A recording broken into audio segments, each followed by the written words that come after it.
अस्सलाम वालेकुम। आज हम थर्मोडायनामिक्स से रिलेटेड कुछ प्रॉब्लम सॉल्व करेंगे।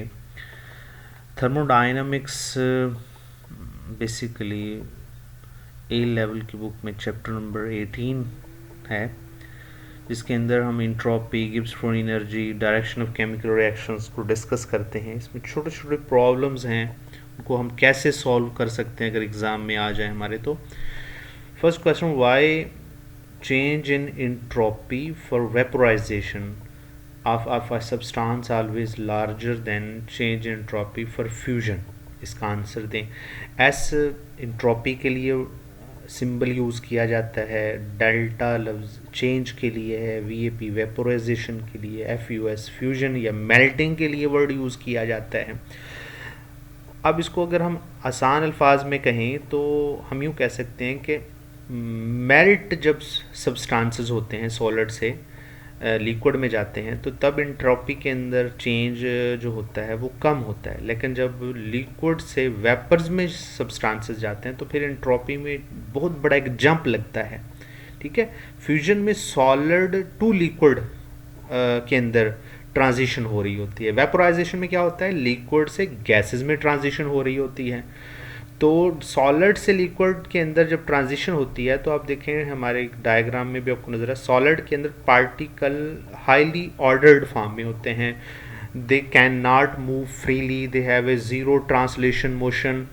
जब वो फिर लिक्विड से मेल्ट होके सॉलिड से मेल्ट होके लिक्विड में आते हैं तो वो फ्रीली मूव कर सकते हैं, लेकिन फार अपार्ट इतने मॉलिक्यूल्स नहीं होते जितने ज़्यादा गैसेस के होते हैं।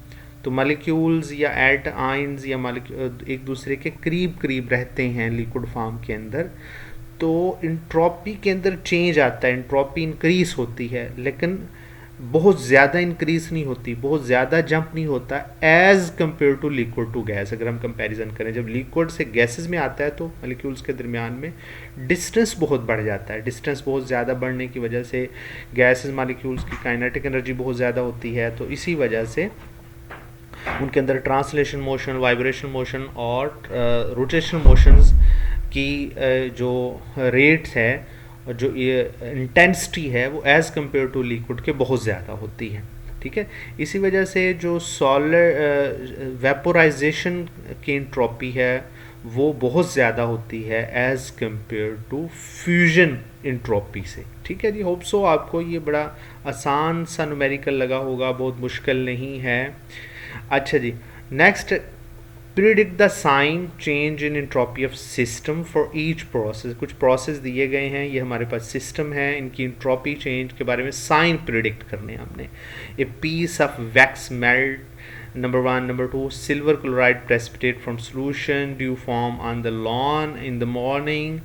ए पीस ऑफ वैक्स मेल्ट, यानी वैक्स जब मेल्ट होता है तो उसका बताएं कि इंट्रोपी चेंज का साइन जो है पॉजिटिव होगा, नेगेटिव? डेफिनेटली पॉजिटिव होगा कि इंट्रोपी इंक्रीज करती है जब चीज़ें हाईली ऑर्डर्ड से लेस ऑर्डर्ड की तरफ जाती हैं। तो हमें पता है कि सॉलिड के अंदर जो पार्टिकल्स हैं हाईली ऑर्डर्ड होते हैं, लिक्विड के अंदर मॉलिक्यूल्स या पार्टिकल्स ऑर्डर्ड फॉर्म में नहीं होते, रैंडमली मूव कर सकते हैं। गैसेस में बहुत ज़्यादा रैंडमली मूव करते हैं और बहुत ज़्यादा स्पेसेस हो जाती हैं मॉलिक्यूल्स के अंदर।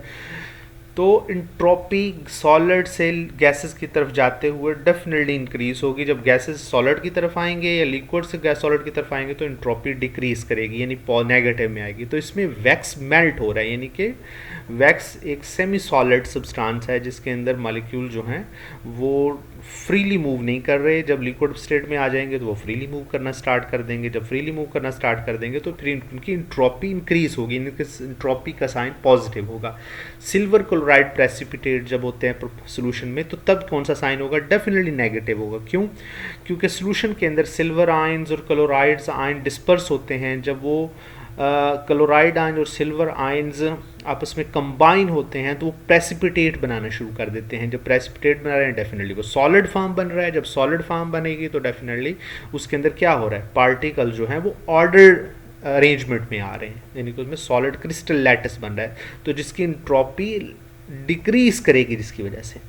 तो पार्टिकल जो हैं moving from state of highly mobility to fix form के अंदर आते हैं, स्ट्रक्चर्ड पोजीशन होती है और एंट्रोपी डेफिनेटली उसकी डिक्रीज करेगी।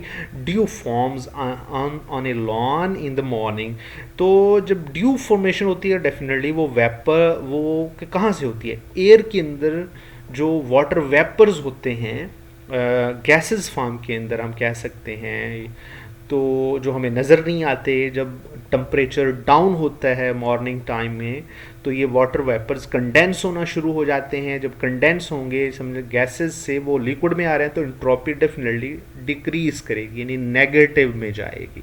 ठीक है जी, होप सो आपको ये बात समझ में आ गई होगी। नेक्स्ट भी इसी से रिलेटेड ऐसा ही एक न्यूमेरिकल है कि इनमें से भी आपने सिस्टम जो है चेंज एंट्रोपी ऑफ सिस्टम जो है प्रेडिक्ट करने हैं। इनके साइन अल्कोहल इवापोरेट होता है, जब अल्कोहल इवापोरेट होगा तो डेफिनेटली अल्कोहल लिक्विड में होता है, जब इवापोरेट होगा तो डेफिनेटली इवापोरेट के अंदर उसके वेपर्स बन रहे हैं, एंट्रोपी जो है वो इंक्रीज करेगी।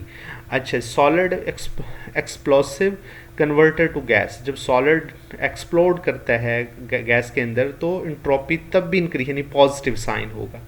ठीक है जी, यानी अल्कोहल जब इवापोरेट करेगा तब भी हमारे पास एंट्रोपी का साइन जो है वो पॉजिटिव में आएगा, और जब सॉलिड कन्वर्ट होगा गैसेस में तब भी एंट्रोपी का साइन जो है वो पॉजिटिव में आएगा।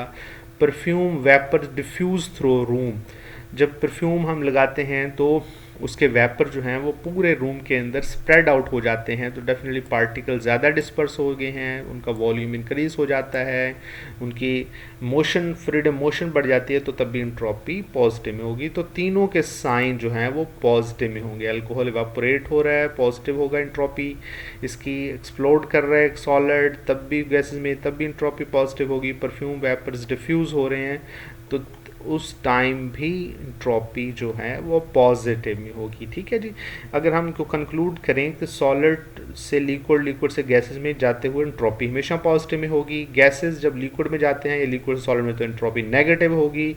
तो डिफ्यूजन का प्रोसेस, परफ्यूम जब हम यूज़ करते हैं तो डिफ्यूजन का प्रोसेस होता है। डिफ्यूजन में क्या होता है, वॉल्यूम इंक्रीज होता है, जब वॉल्यूम इंक्रीज होगा तो डेफिनेटली फ्रीडम मोशन इंक्रीज होगी, जब फ्रीडम मोशन इंक्रीज होगी तो एंट्रोपी ऑटोमेटिकली इंक्रीज होगी। होप सो आपको ये कंसेप्ट एंट्रोपी से रिलेटेड समझ आ गया होगा।